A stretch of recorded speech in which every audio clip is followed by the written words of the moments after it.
You're listening to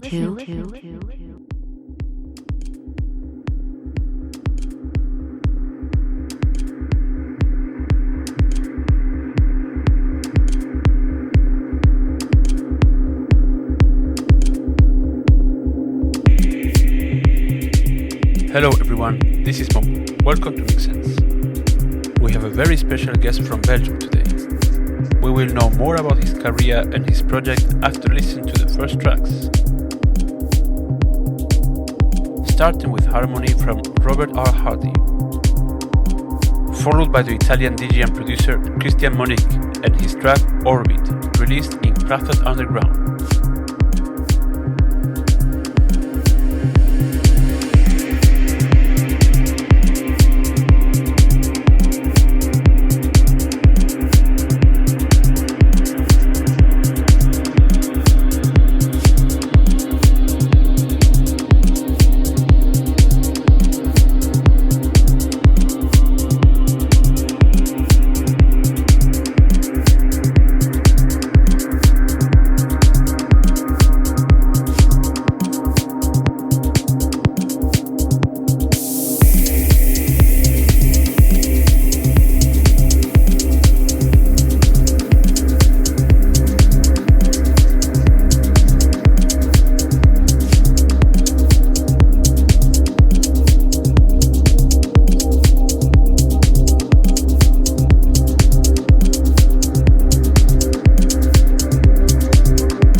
This week we are inviting Manu Riga, the first guest of the year.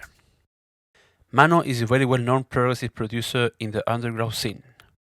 He has an early career starting with 14 years old producing chill out music.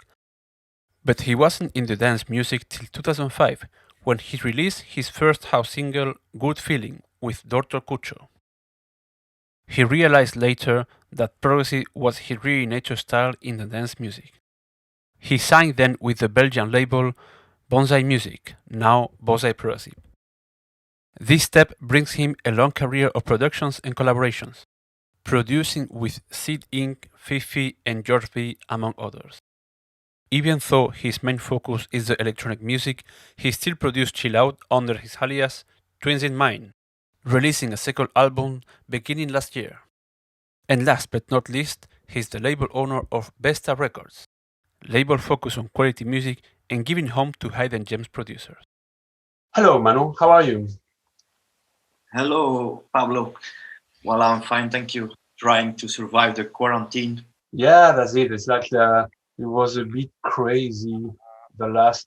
Now we can say months. Now it's almost a year. All started. It's like time flies with this coronavirus.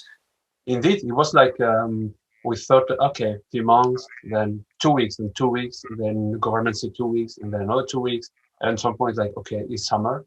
After summer, the summer ends, then again, now the winter comes, and now again. We live in hope that the end is in sight, but we will see. Yeah. So the last year was long for everyone. I think so. Also for you, because even though the artists spend a lot of time just in the studio or just at home, it's not that easy. Honestly, for me, not much changed because I'm a studio hermit. So I'm doing this practical since I was a kid. I lived in my studio and still today. So basically, I'm not a guy who comes out very, very much. Just the normal things, going to the doctor or to the shop. But in general, for me, not many things changed because I do what I do. I wake up, I do my things, go to studio, and that with Corona didn't change much, except that many visits or planned projects to meet people and to have people in the studio. That changed for me because now we work more on remote projects.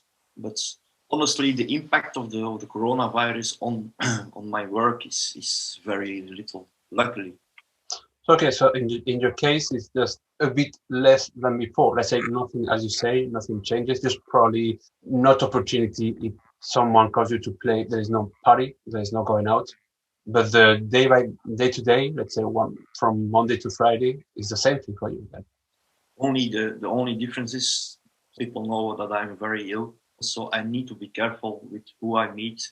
I must be careful that I don't catch the virus because it would be, in my case, maybe more dangerous than it should be.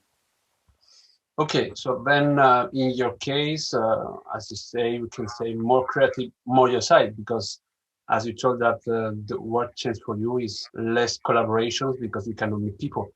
It's more working on your own project or your own mixes than collaboration. I think so. Yes, the only collaboration that I keep is with Fifi because it's in my bubble, let's say. So we meet and we keep it, of course, safe. So that's the only project that I can do physically. And of course, many friends I have that come normally regularly. Yes.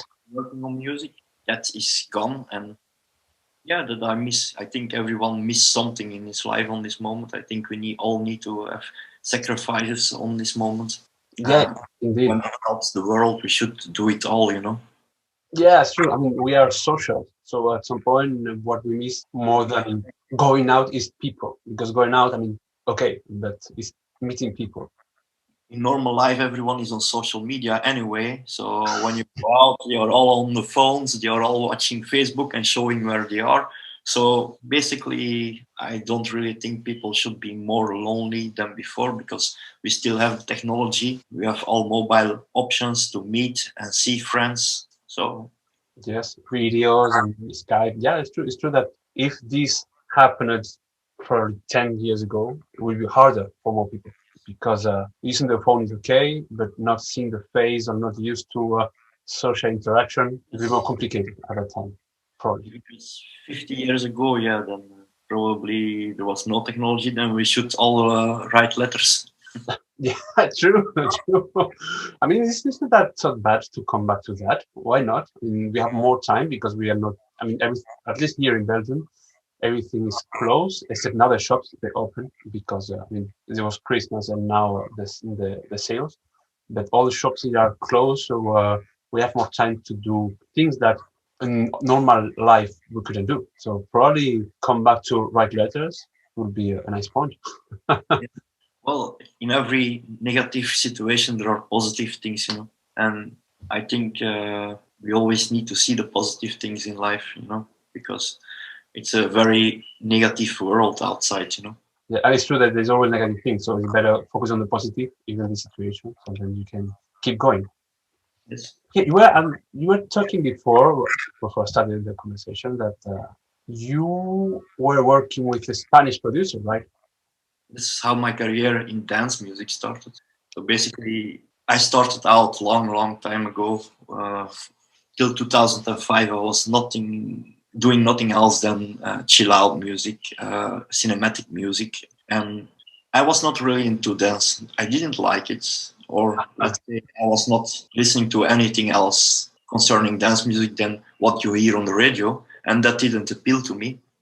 So one day I had a friend who had a vinyl store, and I visit regularly. Hmm. And one day DJ Olivier Ablos, also known as T99, was sitting there like usual, eating his sandwich, and we were all talking about, together with Tom the Knave, other DJs, about the scene, house music, and they told me, "Yeah, you make great music. Why don't you make dance music?" And it all started as a kind of challenge: make us a dance music track, a dance track, house track. Hmm. So I went back to my home, and let's say 8, 9 hours later, I had a dance track called "Good Feelings." Okay, just in the day. And of course, I didn't know anything of house or whatever, but I made something, and I went back to them, and a friend who was there immediately called a label owner from Okina Music, and they came to listen, and they signed the track immediate. Give me a big check in the time, and they signed the track, and suddenly I was a dance producer. Oh, Before well, that, I yeah. didn't do anything else. And the track went on to Dr. Kocho, and he made a great remix. And before I knew, the vinyl was sold in one weekend. We were in the charts, whatever you can call. And suddenly, in a few months' time, I was from a chill out producer to a dance producer. With the consequence, of course, that I didn't know how to continue because the style didn't appeal to me. I was not the guy who knew how house worked. So, Yes. following up to the first track was very hard for me. Actually, the next 5 years, I didn't release anything Hmm. because I couldn't make the next house track. So, at a certain moment, I started to listen more vinyls and stuff, and I came across people like Paul Folder and Yes. CP, DJ Shadow, a lot of the Kitsune French label, the youngsters, and these things. And I started to see that there was another kind of dance music that was not commercial and a style that I really liked, and that was progressive house, of course. Mhm. In that time, it was still progressive trance, but now it's house. I saw that I could combine my chill out projects and chill out style because I was a very big in the style of Enigma. Yes. Ah, okay.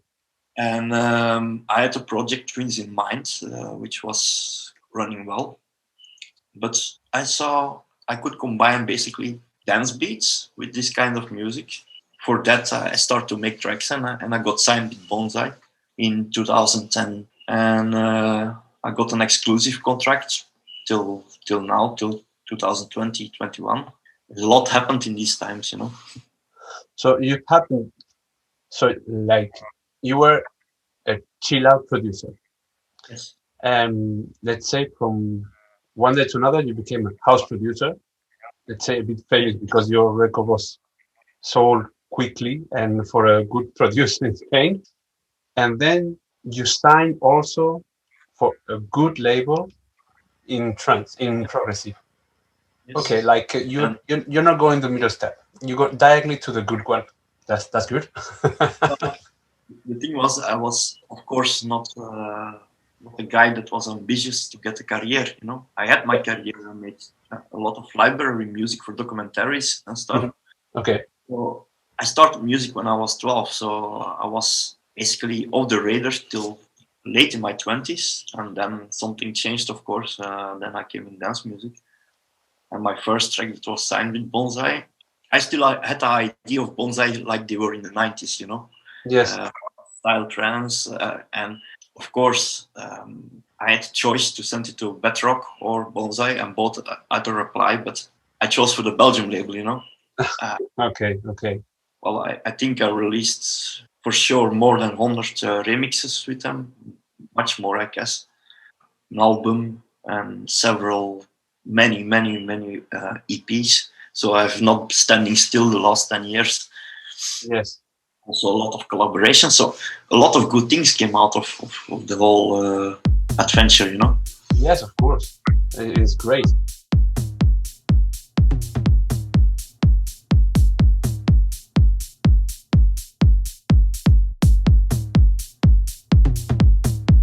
We are listening the last solo track of Manu Riga, Last Grain of Sand, released in Bonsai Progressive.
producing chill out.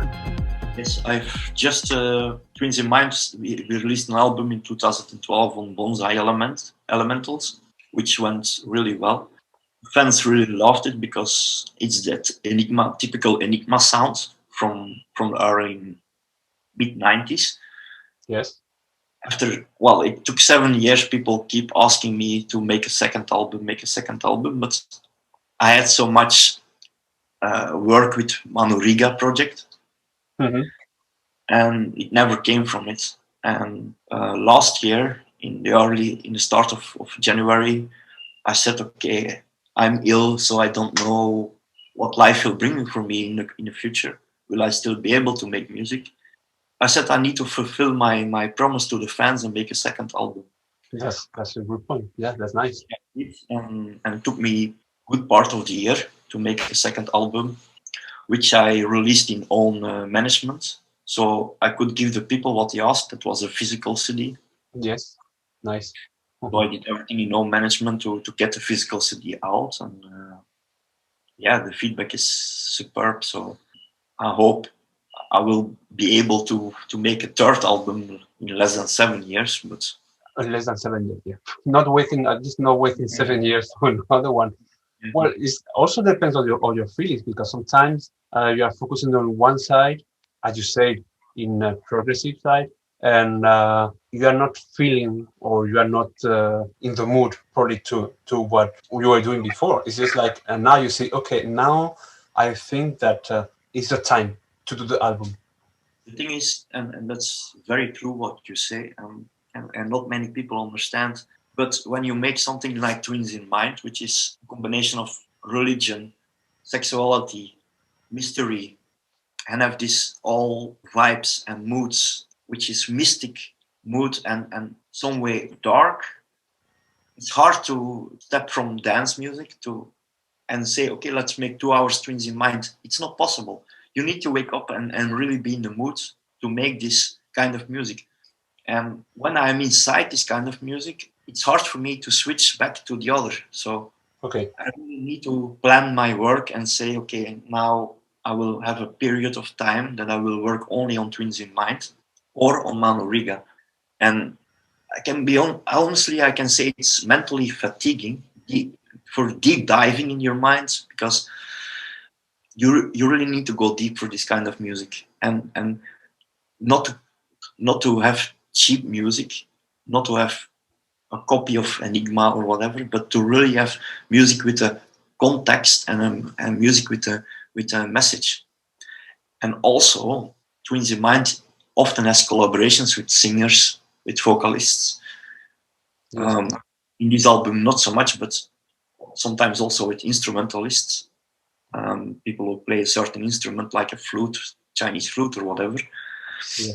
And those people live far away, so it takes always time to work with them. They need to be in the mood too. They need to find the tune. They need to feel the tune. By example, I had one track on the album, and it was very hard to find the correct singer for it. I went through many singers, yes. And I could disappoint many of them because it didn't feel right. And for me, it must feel right to be able to say the track is finished and we will release it on the album. So yeah. Yeah, because in the case is more, as you say, it's not business. It's something that you really feel, that you really like. It's like your child. So you are not just producing something to sell, because otherwise it doesn't need to spend a lot of time, or you can switch easily to one to another, because just, let's say, it's selling something. But in your case, it's not selling something. It's a product, like something I need to feel inside, and I offering you something that is who I am. So in this case, of course, in this time, because as you say, I need collaborations. It's like you contact the right people, and if they are ready, it's okay. If they're not ready, probably you can have to wait a few months. They're ready. In the meantime, you need to work in the same project. Otherwise, you're going to be a bit lost when the artist is ready to do the track. Yes, you basically, when no matter what kind of music, often going back after a while to a track that's not finished can be beneficial, but sometimes if you wait too long with a certain track, especially in chill out, you lose the mood, you lose the situation or the mood that you were in at that moment, the spirit, and it's hard to get back to the same mood you had for the track when you were working on it. Often, I cannot say how many, but I've probably hundreds of unfinished tracks because I lost the mood due to situations that I need to stop working on it. With dance music, it's easier because in the past, I worked on a track and I left it and I started a new one when I was younger. Yes. And I ended up with hard drives full of music that was unfinished and got lost in time, you know. But today I really work in this way. I start a track and I will not work on anything else till it's finished. Mm-hmm. Or when it really doesn't work, I delete it. So that I have no option to go back or that I'm not filling hard drives of tests and unfinished tracks. This helped me a lot because now I force myself to concentrate on one track at a time. Be it a remix or be it an original or be it a collaboration track, it must be finished. Okay, otherwise you get stuck. Yes.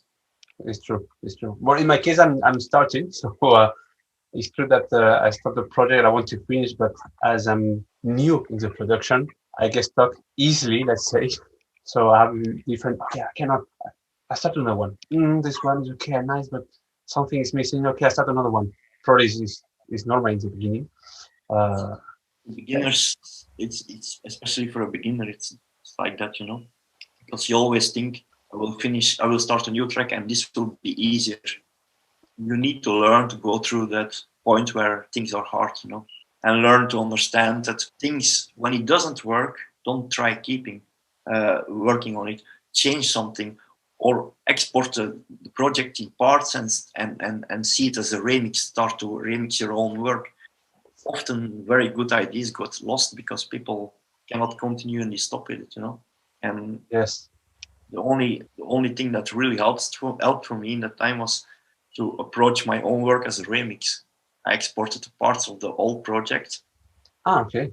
Made a folder with the project files, and then I started a new track, but approached my own work as a remix. And often good things came out of it. So that will help to not get stuck in just one track, because sometimes it happened to me. Spend 1 month. It's like I open the project, half an hour, looking at it, listen, close the project. I probably need to rest. 3 days later, I open again. I put a new song. Still something missing, and it's 1 month. Probably because I'm new, but I don't need to be so hard. Now technology allows us, because in the old times when I started, there were you couldn't open your project and everything would be there, and we had mix tables, so everything needed to be was programmed to be working for a certain track. When you started a new track, you needed to completely rearrange your mixer, yes, your synthesizers, because now we have audio and everything in computers, but back then it was on cassette tapes. And synthesizers you could record in MIDI, but you couldn't record in audio. So today you can do so much more. And I always said to myself, limitation was a good thing. You were limited in what you could do, but because this limitation, you pushed yourself more. Today, people open a project, they have thousands of plugins. I see many people go through the presets and they say, hey, it's a bad synthesizer, because they don't find the preset that works. Mm-hmm. You have millions of loops available. These are things we didn't have. When I started out in the 80s, late 80s, early 90s, you really need to buy physically a sample disc, a CD, which costed sometimes like Spectrasonic Heart of Africa or whatever was $5,000. You know? Yeah.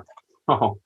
No, I'm sorry. Equivalent of now would be $125. Sorry, I'm sometimes lost in these old prices. Yeah, no, don't worry. It's normal. Then we had a sampler which had 12 seconds of mono sampling in 8 to 12 bits, depending on the sampler you had. Mm-hmm. You had an Atari, which was only MIDI, and 1 or 2 synthesizers that you could afford, you know. because in that time synthesizers were very expensive. Today still, but you're more reachable today than back in that time. Yes. You didn't have plugins, so you needed these hardware synthesizers. And also in that time, now I can talk with a million people about making music because it's a big scene, making music. But in that time, I felt lonely because I was the only kid around in my school and in the streets and in the city that made electronic music. I didn't know anyone till I met someone in a music store where I bought my cables, and he said, for what is it? And I said, it's for a synthesizer. And the guy said, yeah, I'm also in synthesizers. And that was the way how we met, Okay, yes. But today, it's so approachable and so easy to learn things. You have YouTube, you have forums, you have internet, you have millions of ways to learn music. And maybe that's a good thing in some ways, but sometimes I feel like Overwhelming, yeah. the music scene is floated with people who found some loops, made a track out of loops, and get success with it, And I see what you mean. It's like, it's true that before you have to work on your sounds because you have, let's say, 2 or 3 gear, and then you have to produce the music with this gear. So it's like, whatever it goes, it's mine because I produce it myself. Now you have sounds everywhere, every time, and I found that in the beginning, it's like, okay, I'm gonna take this pack, and at some point, it's like, okay, I have thousands of packs, but I had to spend hours listening to look for the sound. Now my point is, okay, I'm gonna just work with a few packs and the plugins I have with Ableton, and probably a couple of plugins more, but easy because first I need to reach to finish some tracks. As soon as I feel comfortable, probably can start to adapt more plugins, more things. I start to buy gears, but I want to keep simple because sometimes I get lost. It's like, what's the point to get lost? I don't want to be. I want to produce something, not spend hours and say, okay, for months is nothing. So I don't want to do anything. Just leave it.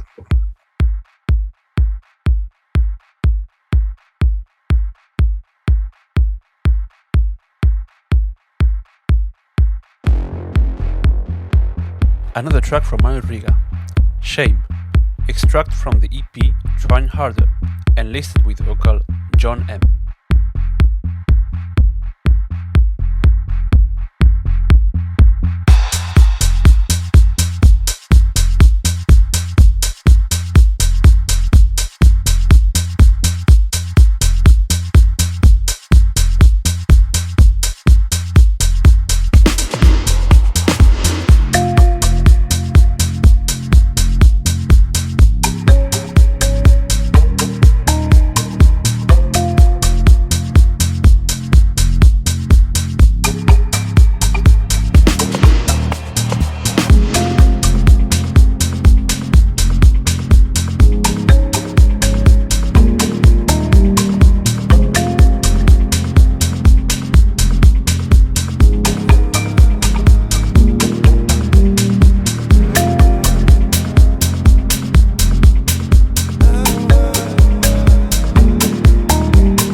it's a shame that you keep it all inside.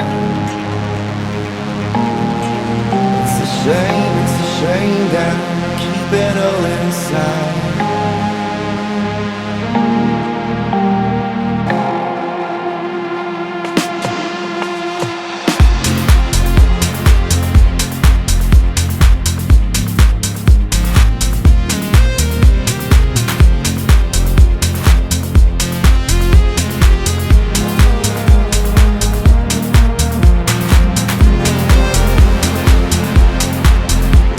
Simple smile, you got me on my knees.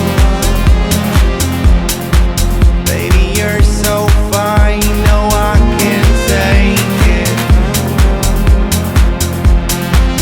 You are on my mind, you gotta tell me, please. Do I have a chance? It's so hard not to.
It's a shame that your heart is taken. It's a shame that your heart is taken. It's a shame that your heart is taken. It's a shame that your heart is taken.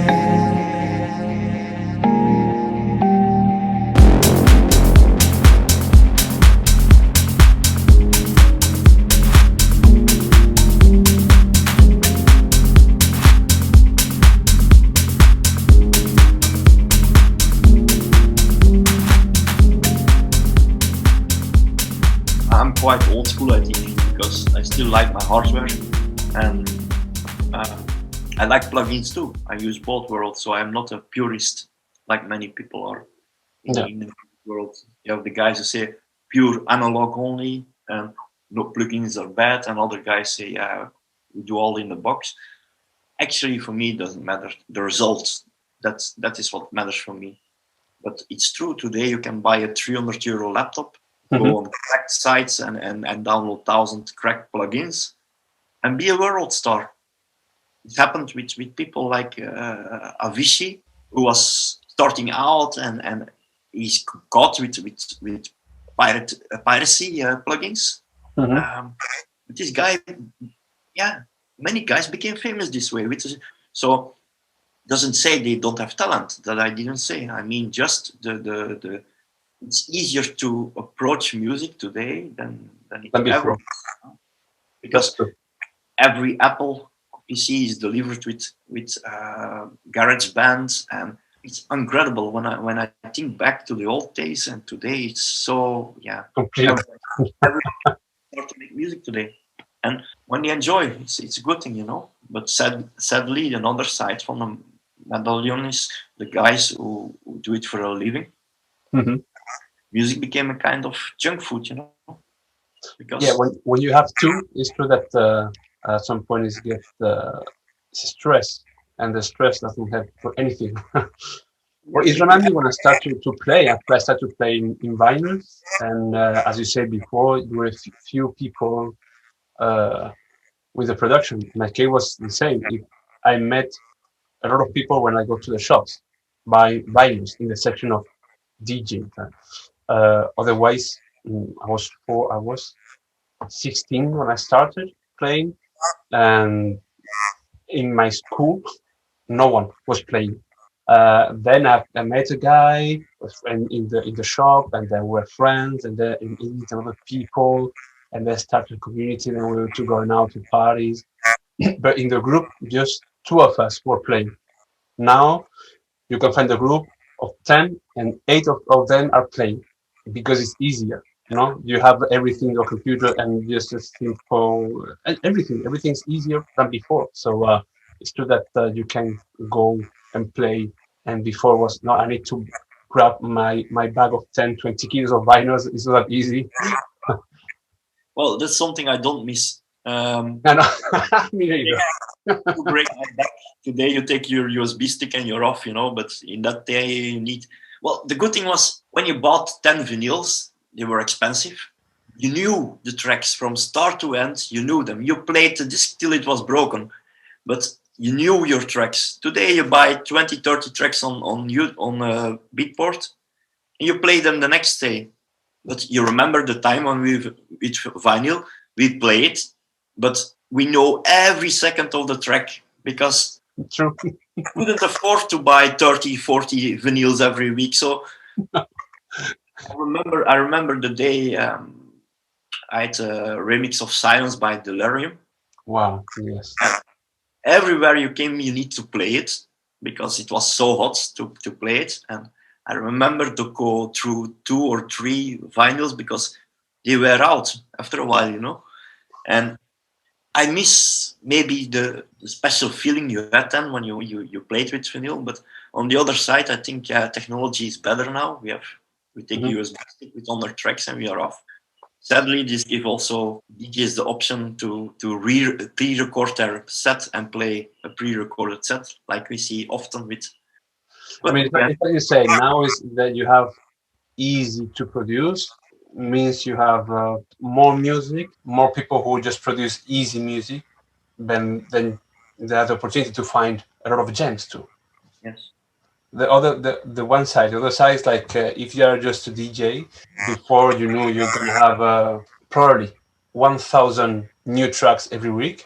Now you have 1,000 every day. Yes, yes. To say a few, because there are more, so you get even lost to listen to music. So there's always good and bad, let's say. The world changed when the day that Steve Jobs from today we start, music will be €1 per track or $1 set. Yeah, that's the day that music business went down for everyone because suddenly music got a value from $1 per track or $9.99 for an album. Steve Jobs in his own decided this, got big names like U2 and other big bands behind him, and that's the day that music got lost its value for me because in the end it's never been about money in music for me, never, and it will never be about money. But when you go to the bakery and you buy a bread, the guy works from 5 in the morning to get your bread ready. We as musicians, we do, but we work sometimes weeks, months on a track to see it end up in piracy before it's even released often. They take it from the promo cloud or from our promo system, and it's already being played by many DJs that have no access to the promo before you actually release it. So I see music today as a very expensive hobby. Yeah, Sure. I'm lucky. I am also a master engineer and I have my labels. There are other means to compensate a bit, but it's sad to see that today a track gets released and a week after it's forgotten, and you see this. There are no classic tracks anymore like we had in the 2005s, early 2000s. 90s. That's why the people still play this music. They were real classics. Everyone knows them. Yes. But today you need to really have luck that a track keeps sticking and that people keep playing it for months and months and months and months. You don't see this anymore. Very rarely you see a track that, and then often these tracks are in the commercial scene, not so much in the underground scene. But yeah, it's true. You play one track, and after a month, this track is not playing anymore because there are so many tracks that you need to always play new tracks if you want to be on the spot, probably. Also the genre itself is getting evaluated because when you go on Beatport and you want to find progressive house, you will find it in melodic techno, you will find it in deep house, you will find it everywhere except in progressive house. There you will find big room or EDM, or you will find melodic techno in the progressive house. So basically, big companies like Beatport have a lot of influence just on the music scene, and not always for the better, because they decide from today we start a new genre and you can post your music there, and it's very hard to get noticed in the whole pool. Yes. And I'm lucky that most of my tracks always get charted in some way or the other, because probably I had time to build my name over the years. But I see a lot of young artists that are really, really, really talented ending up stopping music because they get not noticed. And then you listen to their tracks and you're so much better than what is in the top 10 of many of the genres. And that is sadly the truth, that big companies with big names are taking over the whole scene. Like, there was a time that in a progressive chart you only would see spinning records or any other commercial records that actually had nothing to do with the underground progressive scene. It was all commercial EDM. Yes. You saw this in deep house, you saw this, and this is a bit sad because that gives the big talents no chance to be seen or to be heard. And that's what we try to do on our label, is to find this. It's easy for me to contact big names and get all the time big names, but I want these young new talents, these fresh young guys, and to give them a home or a family that really tell them no lies or bullshit from you're gonna earn this or you're gonna do this or that. We don't tell lies, but we guide them to get a better quality of production, better mastering, and we try to promote as much as we can their music. We see a lot of those guys going on strong these days, and I'm happy we can do this as a label, because there is a lot of young talent out there that are real talents, that are more musically and more feelings in their music and more context in their music.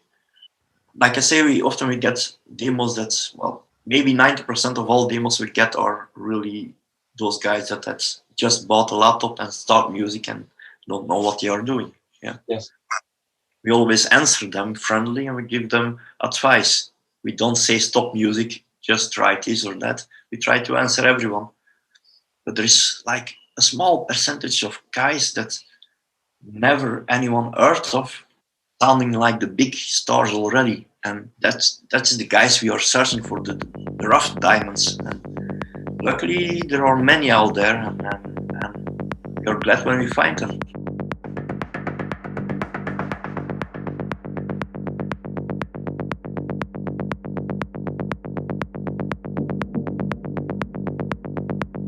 Talking about hidden gems, this is the last release of Vesta Records, the Argentinian Agustin Buau, and his track Diluvio.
I always say everyone earns money on our music except the artist himself, because in the end the artist makes the music.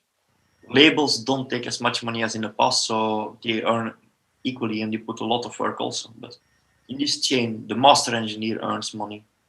Often the graphical artist earns money.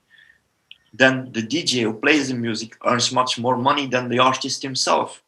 Mhm. When he plays gigs for 500-600 euros or bigger names for more, the artist gets 0.10 cents per sale when he is lucky. Okay. In many cases, much less. So to get this €1 or €10, you need to sell at least 100 tracks. And today, 100 tracks is a top 5, top 10 track. People who follow us, fans and stuff, they always have an idea from that we earn so much money that we buy our studio gear or whatever. No, this is with our own money. That has nothing to do with the music. Yes. I see many people taking loans for studios and stuff to just get their gear, but they never see it back, the money, Yes. It's also very strange, you have many people that follow you and they love your music or whatever. You get many likes every time you post a video or whatever on Facebook from how you make music. Yes. The moment you post out now and a link to buy your track, the likes drop to 5 or 6 or 7, We live in a free society, everything free. And Yeah. on Facebook. Why are you gonna spend an euro when you can have it for free in another way?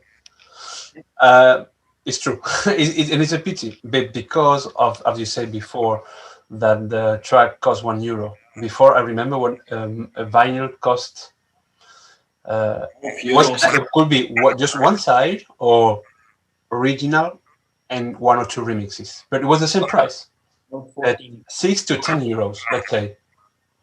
Oh, it was more in my when I remember in Belgium was always around €11 for double-sided, and then when it was a limited edition, it went to 12 to 14 euros. But yeah, that was the period around 2005.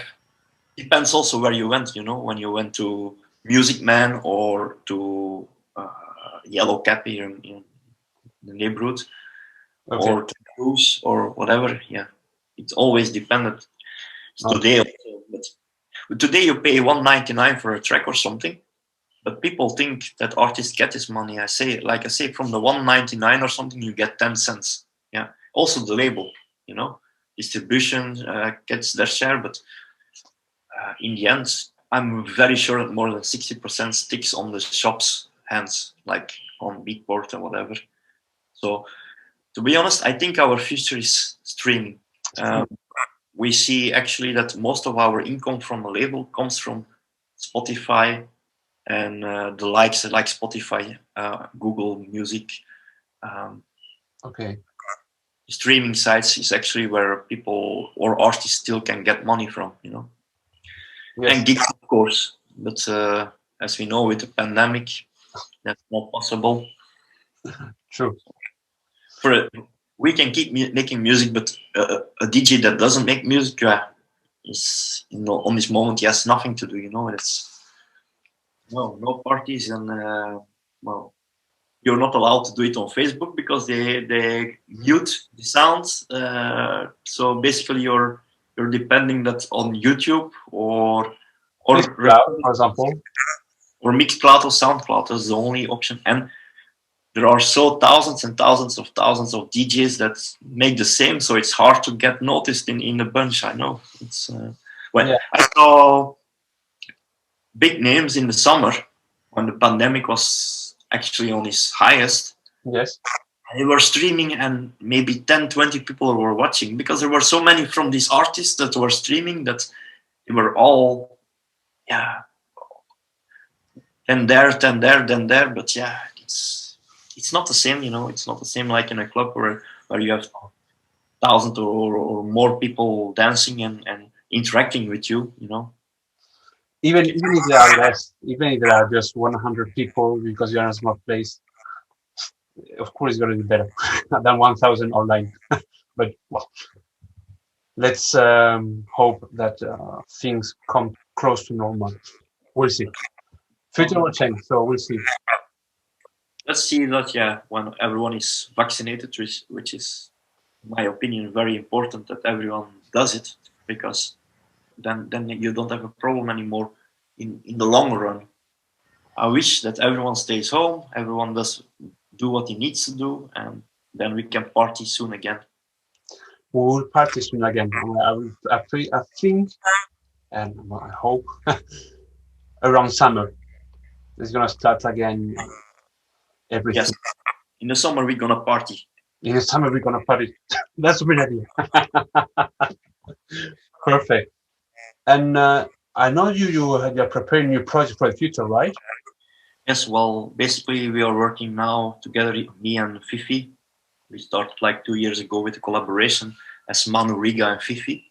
But lately we were thinking about a project name, and we ended up with Kayinda, which is African for darkness. Okay. And we have several tracks ready. One you can premiere on your show, which will end up on RPO Records with a remix from RPO. And we have some in pipeline for a new Belgium label, We Love Music. And another one will end up on my own label, Vesta Records, with upcoming remix from Moshik, Piet Keun and Sanchez, and Christian Monique. We are working on that now. Yeah, as you know, Fifi is a legend in the music business. It is. 30 years, I think, by now. Yeah, from the early 90s. And it's very much a pleasure. He's a very good DJ.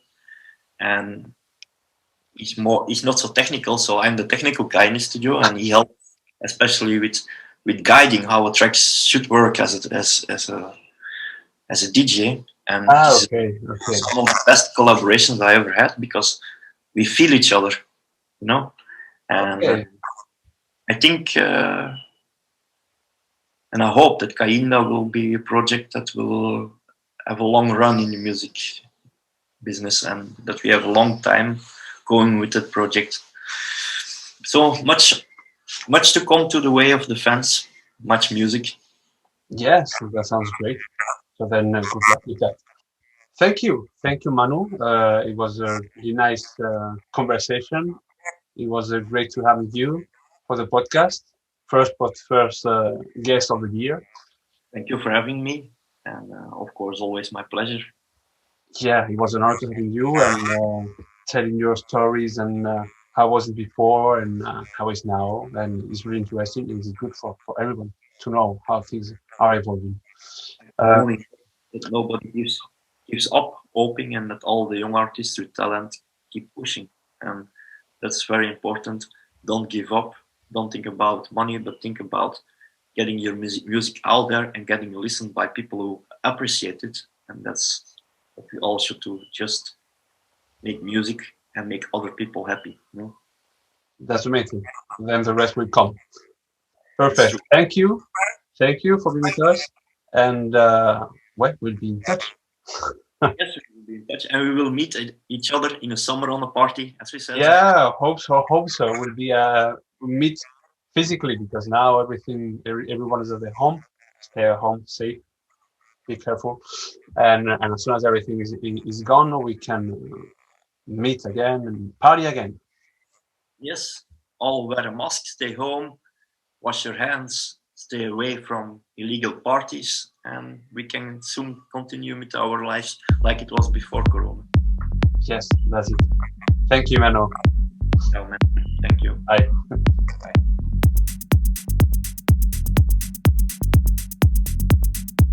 Thank you again, Manu, for sharing your insight and a lot of tips. I am happy to present you the premiere of Kayinda, Perdu de la Masse, the new project of Manu Riga and Fifi, who's gonna be released on RPO Records.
for listening. Hope you enjoyed. I'll be back in 2 weeks with more good vibes. Till then, be safe.